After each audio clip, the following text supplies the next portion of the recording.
আল্লাহ তুমি আমাকে তুলে নিলা না আমার ছেলে আমরা তো বলছি তাহলে তো বাপ কত যায়, কষ্ট মারা যাচ্ছে, ছিল না। তা তো আনন্দ আমার করতে একটা পারছি হাত না। হারালেও দুঃখ ছিল না, পা হারালেও দুঃখ ছিল না। যদি আমার ছেলেটা বাঁচতে থাকতো, আল্লাহ তুমি এমনই কাজ করলাম যা আমি মানতে পারছি নি। তোমরা সবাই কাঁদতে পারো, মেয়ে মানুষ, আমরা পুরুষ মানুষ কাঁদতে পারিনি। আমার ওই বুকটা কথাই তো ফাইটি বলছি। যায়, আমার বুকটা ফাইটি যায়। কাক দেখাবো এক আল্লাহ ছাড়া কেউ জানে না। ঘরে এসেছিল নববধূ, বাড়ি জুড়ে ছিল সাজসজ্জা আর বিয়ের আনন্দ, কিন্তু সেই আনন্দ মুহূর্তেই পরিণত হয়েছে বিষাদে। বাসর রাতেই বিদ্যুতায়িত হয়ে মারা গেছেন বর। নববধূকে বাড়ি আনার কয়েক ঘন্টার ব্যবধানে বিয়ের বাড়ির আনন্দ পরিণত হলো কান্না আর আহাজারিতে। একসাথে দুইটি ফ্যামিলি ধ্বংস করে দিল আল্লাহ। আল্লাহ বিপদ দিল, আমার পুরো একার পুরি দিত, আর একজনের পুরো ধ্বংস করে দিল। কি জবাব দেব? জবাব দেওয়ার কোনো ভাষা নাই। বোমা কালী খোঁজ করে, আব্বা আপনার ছেলে ডাকি দেন, আপনার ছেলে ডাকি দেন। আমি কিভাবে ডাকি দিব? ছেলে কি রাগ করে আছে যে বুঝাবো মা বাপ তুই চ, কি বিদেশ গেছে যে বুঝাবো যে না আমার ছেলে 5 দিন পরে আসবে?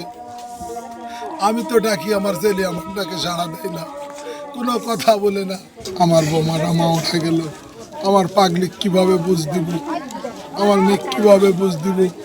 তোমারে কিভাবে বুঝ দিব? আর সাইজিমা পাগল লাগিছে, সবাই পাগল, কাক আমি কি বুঝ দিব? কার সান্ত্বনা দেওয়ার মতন আমার। 20 আগস্ট বৃহস্পতিবার কুষ্টিয়ার দৌলতপুর উপজেলার হোগলাবাড়িয়া ইউনিয়নে এ ঘটনা ঘটে।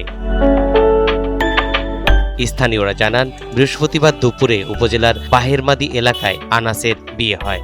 বিকেলে নববধূকে সঙ্গে নিয়ে বাড়ি ফেরেন তিনি। বিয়ে উপলক্ষে রাতে বাড়িতে নাচ গানের আয়োজন করা হয়। এই সময় প্যান্ডেলের পাশে চেয়ারে বসে থাকা আনাসের ওপর একটি স্ট্যান্ড ফ্যান পড়ে যায়। ফ্যানটির মাধ্যমে বিদ্যুতায়িত হয়ে পড়ে আনাস।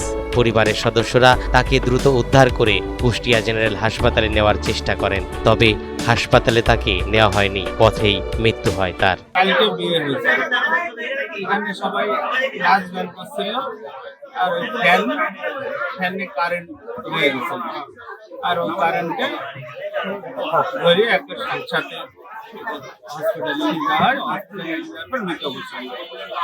হঠাৎ করে কারেন্টের সাথে কি মারা যায়?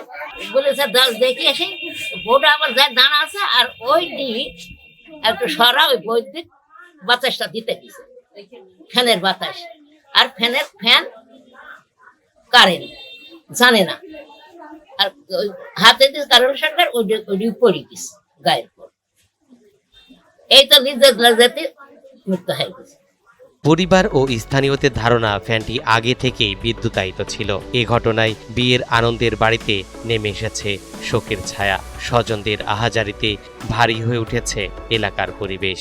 যে অনুষ্ঠানে থাকার কথা, অনেক মানুষের আয়োজন, এখানে অনুষ্ঠানে খাওয়া দাওয়া, সেই অনুষ্ঠানে মনে করেন তার লাশ।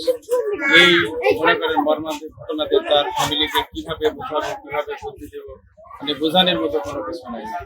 নাচের জন্য মেয়েরা আসছিল, মানে নাচ দেখতে বোমা সহ দিছে, যার পরে প্রচন্ড গরমের কারণে বোমাকে বাতাস দেওয়ার জন্য, বা তার মা ছিল বাতাসের জন্য ফ্যানটা একটু সাইড করা ছিল, ফ্যানটা ঘোরাইতে গিয়ে আপনার তারের উপরে পা উঠছে, তারটা লিক ছিল আর কি। পা উঠার পরে ওই ফ্যান সহ উনি বুকের উপরে পড়ে গেছে। তখন ওখানে অনেক লোকজন ছিল, সবাই মিলে ধরে আমরা উঠাইছি। গায়ে সঙ্গে সঙ্গে আমাদের প্রাইভেট ছিল, এখানে প্রাইভেটে করে নিয়ে গেছি। আসলে আজকে সবার আসার কথা ছিল এখানে দাওয়াত খাতে, আনন্দ করতে, উল্লাস করতে, কিন্তু এটা শোকের কাতর হয়ে গেল। গ্রামবাসী সবাই মর্মান্তিক। বিয়ের আনুষ্ঠানিকতা শেষ হয় বিকেলে। নববধূকে ঘরে তুলে এনেছিলেন আনাস। রাতেই হবু বউয়ের সাথে সেই আকাঙ্ক্ষিত রাত। সারা জীবন একসাথে থাকার স্বপ্ন বোনার আনন্দ, কিন্তু সেই আনন্দ আর স্থায়ী হলো না। গভীর রাতে একটি স্ট্যান্ড ফ্যান কেড়ে নিল আনাসের জীবন। আর এতেই বিয়ের রাতেই বিধবা হলেন নববধূ সায়রা খাতুন।